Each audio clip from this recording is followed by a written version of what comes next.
යන්නේ යාළුවනේ. ඇත්තටම කිව්වොත් මේක අපරාධයක් කියන්නත් බෑ. කෙනෙකුට සිද්ධ වෙන අපහාසයක් කියන්නත් පුළුවන්. ඉතින් මේ කතාව දිගටම බලන්න කියලා ඔයාලා හැමෝටම මතක් කරනවා. මේක ලස්සන කතාවක්. ඇඩ්මින් සුද්දා කියන පොරක් ඉන්නවා මේ ගමේ. ඒ පොර ගමේ සෙට් එකත් එක්ක එකතු වෙලා කොල්ලෙක්ට වද්දෙනා. මේ කොල්ලගෙන අවතා පොඩි. ඉතින් මේ කොල්ලා කිසිම දෙයක් කරගන්න බැරි වැඩක් නැති කොල්ලෙක් කිව්වොත් හරි. ඒ වුණාට ඒ කොල්ලට යමක් කර ගියා ගන්න හරි පුළුවන්. ඉතින් මේ කොල්ලට මේ ඇඩ්මින් සුද්දා කියන පොර ස්ප්‍රේ එකක් ස්ප්‍රේ කරලා අරනවා. මේ ස්ප්‍රේ එකෙන් ඇඟ ඩැමේජ් වෙන එක ඇඟ පිච්චෙනවා. ඒ වගේ දෙයක් තමයි මේ ස්ප්‍රේ එකෙන් වෙන්නේ. ඉතින් මේ කොල්ලට මේ ස්ප්‍රේ එක ගහනවා. මේ ස්ප්‍රේ එක ගහලා වරලා මට පයින් පාරකුත් ගහනවා වැටලා යන්නේ. මේ කොල්ලට ඇවිද ගන්නවත් බෑ. මේ කොල්ල මොනා කරන්නේ පොඩියට කිසිම දෙයක් කර ගියා ගන්න දෙයක් නෑ. පොඩි අසරණ වෙලා. ඒ විතරක් නෙමෙයි මෙයාට උදව් කරන්න හිටපු ගමේ කට්ටිය හැමෝමත් hina වෙනවා. ඉතින් මෙයා ගමේ හැමෝම දිහා බලාගෙන ඉන්නවා මේකට කර කියා ගන්න දෙයක් නැති නිසා. ඒත් එක්කම කැත කියලා පාරක් ගහලා අරනවා මෙතන ඉන්න බඩියා. ඉතින් මේ බඩි කියන එකත් මේ සුද්දාගේ යාළුවෙක් තමයි. ඉතින් සුද්දා ළඟට ආයෙල්ල මෙයාට කකුල හොල්ලන නටනට පෙන්වනවා. දැන් ඇයි කිව්වොත් ඒ කකුලත් බෑනේ. එයාට ගහපු පයින් පාරට. ඉතින් කිසිම දෙයක් කර කියා ගන්න බෑ. ඊට පස්සේ පස්සෙන් පස්සට යන්න පටන් ගන්නවා අපේ සුද්දා. ඊට පස්සේ පස්සෙන් පස්සට ගිහිලා ඩාන්ස් එකක් දානවා පොඩි. කින්ඩියට වගේ ඩාන්ස් එකක් දානවා අපේ පොඩියට. ඊට පස්සේ අපේ පොඩියට ඒ දේ දරා ගන්න බෑ. ඊට පස්සේ මෙතනට අර කලින් ටැක්සියෙන් ගියා වගේ පෙන්වුවා නේද? එතනින් ගියේ චමිය. ඉතින් චමිය කියන්නේ සාමාන්‍යයෙන් ගහ ගන්න පුළුවන් පොරක්. ඉතින් චමිය මෙතනට එනවා. චමිය අසාධාරණයට කැමති නැති පොරක්. ඉතින් චමිය බලනවා මෙතන මොනවා වෙන්නේ කියලා. මෙතන කට්ටිය හැමෝම ගොඩ ගැහිලා ඉන්නවා. මෙතන මොනවා වෙන්නේ කියලා. මෙයාට පොඩි දෙයක් තේරෙනවා. ඊට පස්සේ මෙයා ළඟට ඇවිල්ලා මේ දෙපැත්තේ ඉන්න දෙන්නා විසික් කරලා දානවා. විසික් කරලා දාලා එයා බලන එතන වෙන දේ.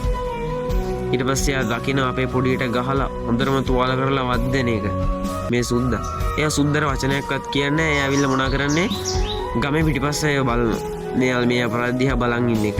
එයාලටම ලැජ්ජයි. එයාලා ඔළුව නමා ගන්නවා. ඊට පස්සේ අපේ පොඩි ඇවිත් කියනවා පොඩියට ඇවිල්ලා කියනවා අපේ චමි ඔයා බය වෙන්න එපා. මම ඔයාට උදව් කරන්නම් එන්න මාත් එක්ක කියලා එක්කගෙන එනවා අද්දෙක. ඊට පස්සේ ආව නැකිට්ටෝලේ ආව එක්කගෙන යන්නේ අද්දිම සුද්දා මොනා කරන්නේ මේක බලා ගන්න බැරි නිසා ගහන පයින් පාරක් කෙලින්ම පොඩ්ඩක් බිම ඇදගෙන වැටිලා යන්නේ. ඉතින් ගොඩේ මෙයාගොල්ලෝ වදින. ඉතින් මේක දැකපු චමියට දරා ගන්න බෑ මෙයා විඳින දුක. ඒත් එක්කම මෙතන ලොකු රණ්ඩුවක් යන්න පටන් ගන්නවා. අපේ චමී ගහන්න පටන් ගන්නවා. ඒත් එක්කම වැටුණු සුද්දා ආයෙම නැගිටිනවා චමීට ගහන්න. ඒ වුණාට චමී වැඩ චමී ගහනවා. එතන මෙයාට වැටලා යන්න එක දිගට ගහගෙන යන්න පටන් ගන්නවා අපේ චමියට. චමිය ගහන්න පටන් ගන්නේ සුද්දාට. ඉතින් ඒත් එක්ක මොනවද කරන්නේ අපේ චමිය මෙයා දිහා හොඳට බලාගෙන ඉඳලා යනවා. ඒ කොත්තරයට කරපු දේ වැරදි දෙයක් කියලා අපේ චමිය දන්න නිසා.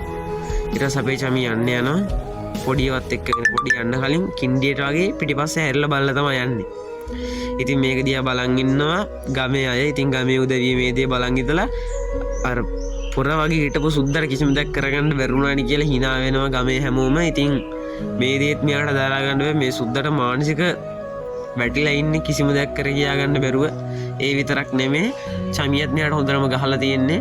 ඊට පස්සේ මේ ගමේ ඉන්න හැමෝම යන්න යනවා. ඉතින් දැන් ගොඩක් රෑ වෙනවා. ඉතින් කල්පනා කරනවා සුද්දා එතන මිඳන් ගහපු තැන මිඳගෙන අඩේ මම මොනවද කරන්නේ? මට වුණ දේ මොකක්ද? ගමේ පොර විදිය හිටපු මටනේ මේ වගේ දෙයක් වුණේ කියලා හොඳටම කල්පනා කරන්න පටන් ගන්නවා. පහුවදාම එයා යනවා ගමේ ඉන්නවා සෝඩි ක්‍රිමිනල් ටීම් කියලා ටීම් එකක්. මේ ක්‍රිමිනල් ටීම් එක ගොඩක් අපරාධ කරන්නේ. මෙයා මොනා කරන්නේ අපේ චමියගේ ෆොටෝ එකකුත් අරගෙන කනේ ෆෝන් එකකුත් තියාගෙන මෙයා යන්න යනවා ඒ සෝඩි ක්‍රිමිනල් ටීම් එකට. ඒ සෝඩි ක්‍රිමිනල් ටීම් එක අතමැරියෝ සෙට් එකක්. ඉතින් උන්ට කිසිම දෙයක් කරන්න බැරි නෑ වගේ තමයි උන් ඉන්නේ. ඉතින් ගමේ හැමෝම උන් සෙට් එකට බයයි. ඉතින් උන් සෙට් එක පොර. ඉතින් මුන්ගේ නම කිව්වත් බය වෙන තරමට තමයි ඉන්නේ සෙට් එකම. ඊට පස්සේ මොනා කරන්නේ මෙයා ගිහලා මෙයා ගාව තියෙන මැනික් සෙට් එකක් මෙයා එකතු කරපු මෙයා හොරකම් කරපු මැනික් සෙට් එකක් ගිහලා අපේ සෝඩි ක්‍රිමිනල් සෙට් එකට ගිහලා දෙනවා. ඔයා මේ වැඩේ කරන්න.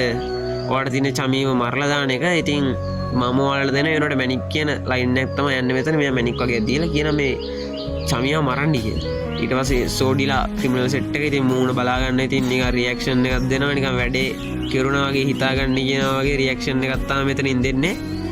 ඊට පස්සේ යනෝනේ chapter 1 ඒත් එක්කම ඉවර වෙනවා. chapter 2 ඒ කියන්නේ ඊළඟ part එක අනිවාර්යෙන් ඕනනම් පල්ලෙන් කමෙන්ට් කරන්න එපා. කමෙන්ට් කරන්න කියලා මතක් කරනවා. ඉතින් යාළුවනේ channel එකත් ඒත් එක්කම subscribe